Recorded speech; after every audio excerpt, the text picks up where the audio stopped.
কুমিল্লার মুরাদনগরের করইবাড়ি গ্রামে একই পরিবারের তিনজনকে পিটিয়ে হত্যার পর গোটা গ্রাম এখন আতঙ্কের নগরী। গ্রেপ্তার আতঙ্কে পুরুষ শূন্য হয়ে পড়েছে গোটা গ্রাম।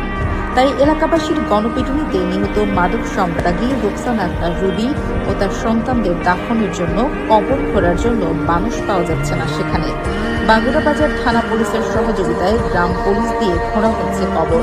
শুক্রবার সন্ধ্যায় সরেজমিনে করইবাড়ি কবরস্থানে গিয়ে দেখা যায় ৩ গ্রাম পুলিশ সহ 4 জনে 3টি কবর খোঁড়ার কাজ করছেন। সন্ধ্যা 7:30 পর্যন্ত লাশ নিয়ে এলাকায় পৌঁছায়নি নিহতের স্বজনরা।